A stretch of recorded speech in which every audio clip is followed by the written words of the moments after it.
to be honest, you really had no right to be here, or even to consider choosing a side between Tony and Steve. You weren't an Avenger, even if you always considered yourself to be one. But according to Steve, you have to at least be 18 years old to join, and have been on 3 successful missions. Unfortunately for you, you've been on 0 successful missions, and were only 15 years old. Also, you had no freaking idea what the fight was about in the first place. But out of all the Avengers, Steve was the one you looked up to the most, so naturally you chose his side, despite him clearly telling you, "You're not in this. Please go home. Your parents must be worried sick." You don't know why he expected you to listen. And according to your school, you were on a field trip to Washington, D.C. you never turned the permission slip for. So there would be plenty of time before they were informed that you were indeed not with the class, and you got into major trouble. You see, you met Steve when he caught you trying to pickpocket him when he was visiting Brooklyn, where you lived. He had caught your wrist with your hand halfway in his jacket pocket, and you, out of instinct, panicked and turned completely invisible. He was beyond confused because he was still holding your wrist, but you weren't there. Well, your clothes were, but, After that, you were no longer stealing, and instead using your powers for good, like catching thieves or helping people on Steve's request. You suspected that it was because he didn't want you to use your gift for stealing things or sneaking into places. And you were really thankful for him. You changed for the better. Except your ability to follow the rules and attitude got much worse.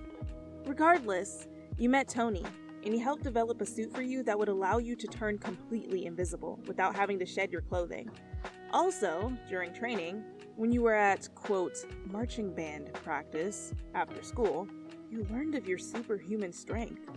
So, really, you being here right now after sneaking a ride here in Berlin at the airport was both of their faults. They shouldn't have given you a suit that let you hide from them. You would never tell Steve that, though. Now, here you were, standing in the middle of a huge fight between the Avengers and some spider kid who came out of nowhere. All you could hear were people fighting, blasters, guns, and the sound of Cap throwing his shield at someone. Everything. You had to do something. Everyone around you was fighting, and you stood like a coward hiding behind your powers. There had to be something you could do.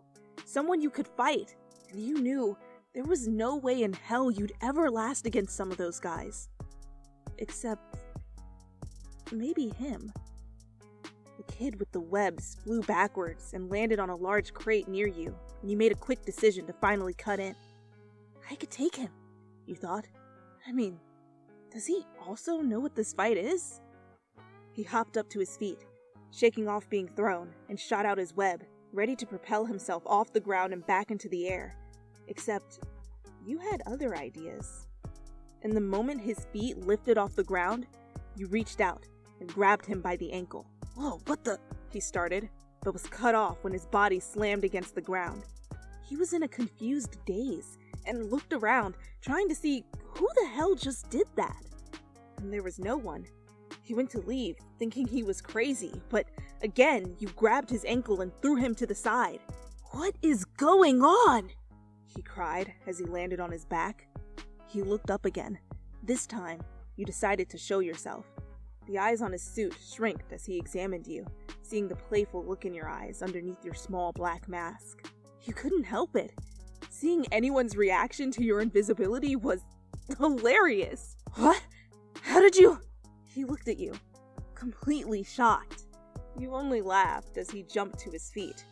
You disappeared again, only making him more shocked. "Did you just... Oh, that's awesome!" He was suddenly jabbed multiple times in the side and kicked in the back. He stumbled forward and quickly turned around, pointing his web shooters at... nothing.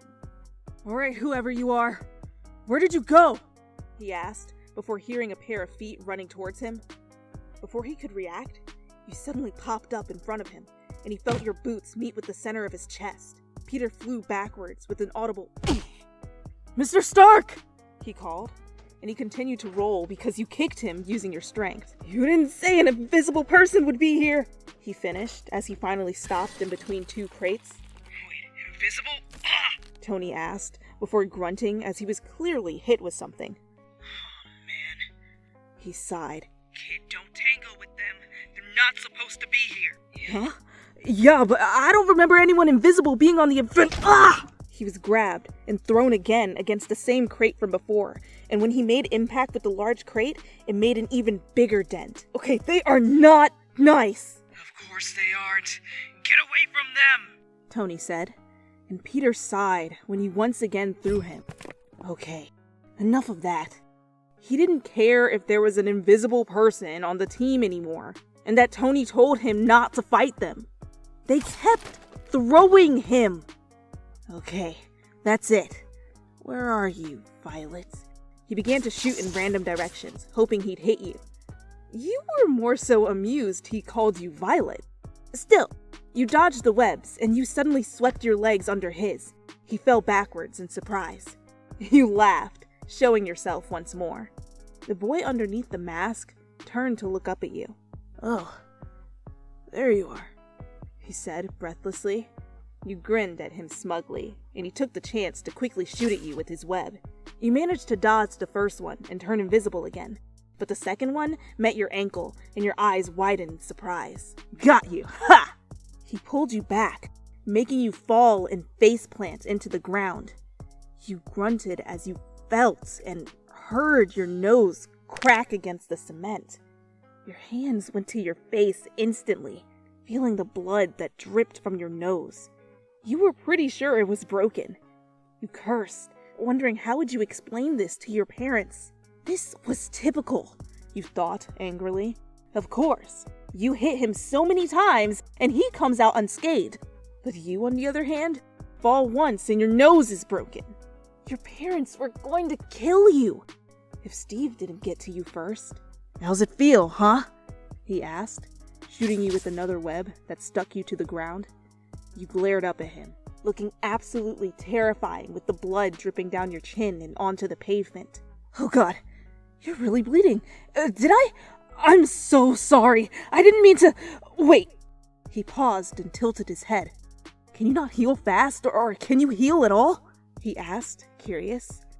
But you rolled your eyes. When he saw your nose looking exactly the same and not putting itself back in place, he stepped back and thought for a second. Should I get you to the hospital? Oh wait, no, you're on the enemy side, he told himself, while you simply rested your head on the ground, a pounding in your skull. What? Hospital? You asked, confused. We were in a fight and you apologized for doing this and offered to take me to the hospital? He put his hands in the air in defense. Hey, Mr. Stark said not to hurt you, but you kept throwing me around. I had to fight back, he replied. I'm more apologizing to both of you, mostly him. You shook your head, wondering who this guy even was. Wow, you muttered. You lifted your eyes up, suddenly seeing a certain man in red, white, and blue coming into your sight. Your eyes widened, fear coming over you. Hey, Spider-Boy? Spider-Man, he corrected. Spider-Man, you scoffed. I'll give you $20 if you keep him away from me. I swear I won't throw you anymore. He glanced around, the eyes on his mask going in and out as he wondered who you were talking about. Hey, Captain America yelled, running towards you, and you struggled to release yourself from your web imprisonment. Wait. Are you telling me to fight Captain America? Again? Yes? I'm not supposed to be here. You began to move, using all of your strength to try and unstick yourself from the ground. You turned your head, seeing him coming closer, eyes on yours.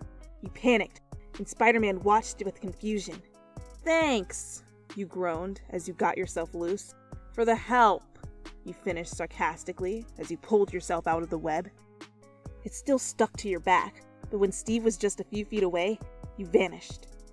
Well, not vanished. You merely turned yourself invisible and booked it in the opposite direction, barely dodging Cap's hand.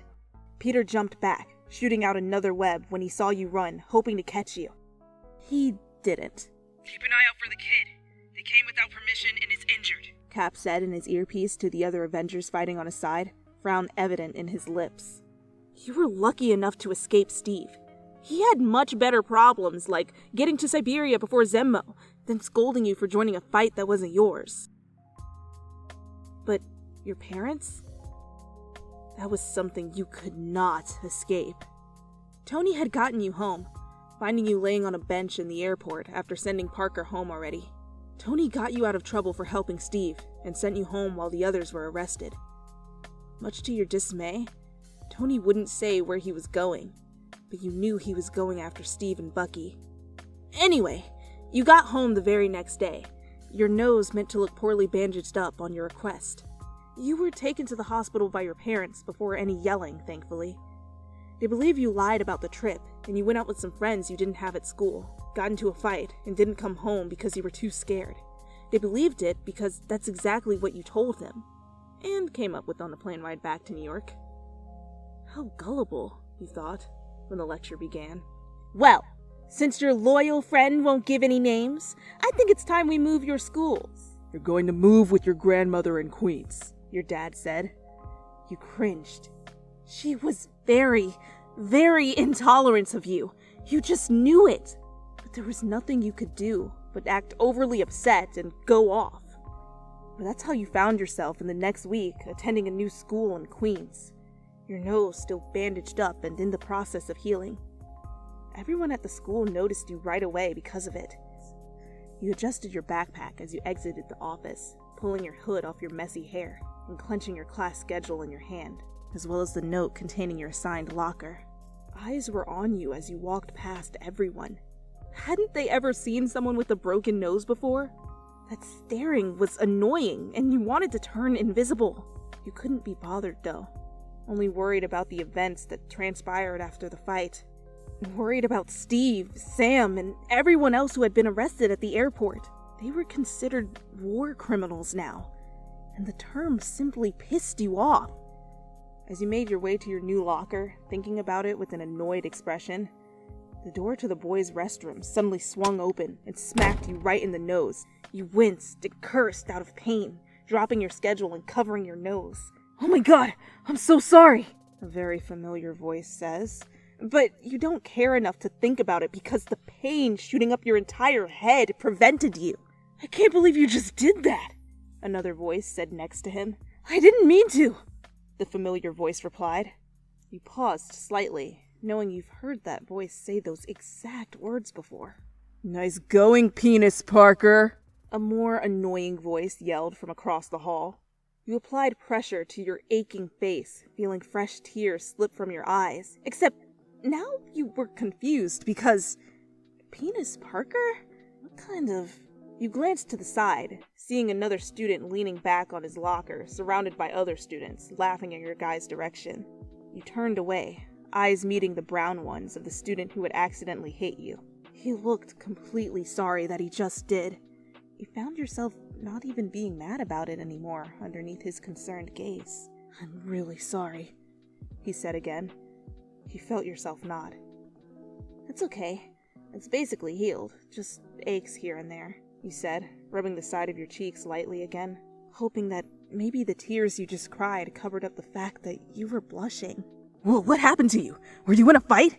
the boy next to him asked almost too eagerly. He was much shorter than the kid who hit you with the door. You gave a light-hearted laugh. "Well, I didn't get it from getting hit in the face with the door by this guy." You gestured at the brunette. The boy who asked ignored your joke, seeming to be taking in the fact that you basically said yes. Well, it wasn't a lie, of course. You can never forget your fight with Spider-Man. You were reminded of him every time you looked in the mirror. "I'm so sorry, I didn't mean to," he said again, feeling simply terrible for hurting you more. You looked at the brunette again, this time knowing you've heard his voice from somewhere. "I didn't mean to." You squint your eyes slightly, and he shifted in his spot uncontrollably. You let out a shaky breath, letting it go once more. "I told you, it was okay. I've gotten worse," he replied. He was about to speak, his head tilted when his friend spoke up again. "Wait, did you win the fight? Have you gotten into any more? Are you some kind of badass?" You glanced at him, and Peter turned to look at his friend. "Ned, come on, I just hit her in the face with the door." You really have to ask if she want to fight or not? He asked quietly. Ned shrugged, as if that explained his reasoning for asking. You decided to ignore the question. And the first bell had just rung too, saving yourself. You held your hand up, ready to look at the schedule.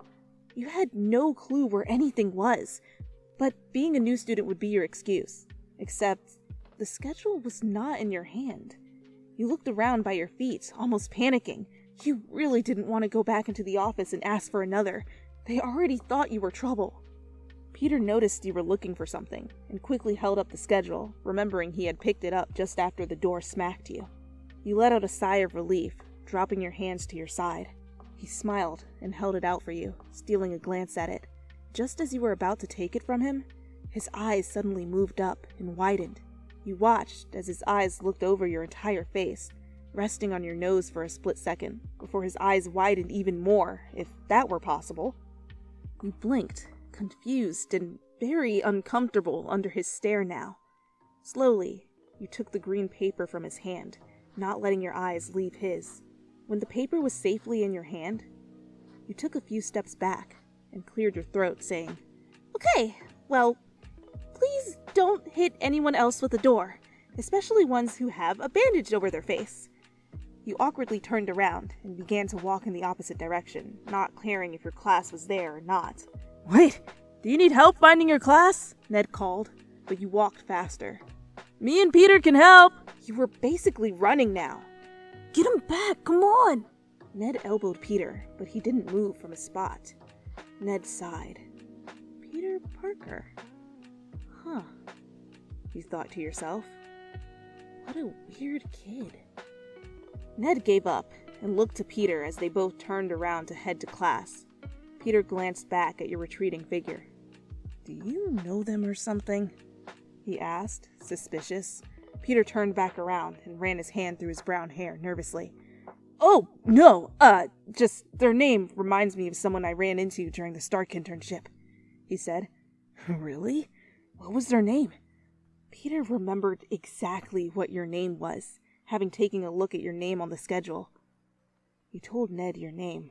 He murmured it, once again looking over his shoulder. You were long gone by now. It was the same name Mr. Stark had said when Peter had asked about an invisible person on the Avengers.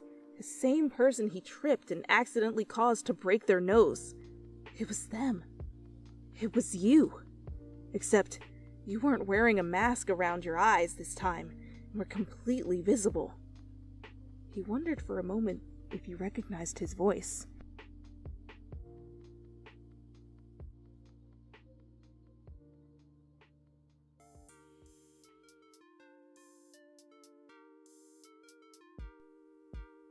Sounds like beatboxing.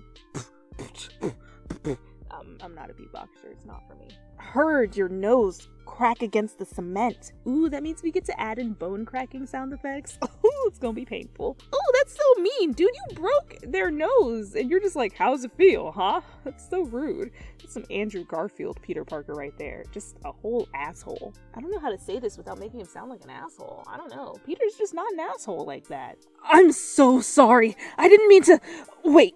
Yeah, that's more Peter Parker. Yep, there we go. Captain American. Ooh, I get to do a mom voice? Hell yeah, let's get it! Well. Like, what's my mother voice? Normally, I like to do a little Wisconsin voice. I'm not a good Wisconsin voice, but I wish I could. I haven't done a Wisconsin mom voice since, like, I Want You Back, where it was just like, honey, he's such a nice boy. We love him so much. But this one's like, I'm a little bitch mom. Ooh, it's a dad. Ooh, a wild dad appeared. What's dad sound like? Like a, do your homework. Your dad is T'Challa. If you are not doing homework, then what the hell are you doing? Bullshit, that is what you're doing. What? What is this? You are failing your classes? Your Nintendo Switch has been stripped away. Your Animal Crossing stripped away. The Wi-Fi stripped away. Ooh, where was I? The door to the boys' restroom suddenly swung open and smacked you right in the nose. Jesus Christ, Superstar, that's gotta hurt. I didn't mean to. Seeing another student leaning on the bed, oh, damn it, rubbing the side of... Wait, what? Ah, we get to say Penis Parker! Hell yeah. Oh, nice going, Penis Parker. Man, gotta love a Flash. Get you a Flash Thompson.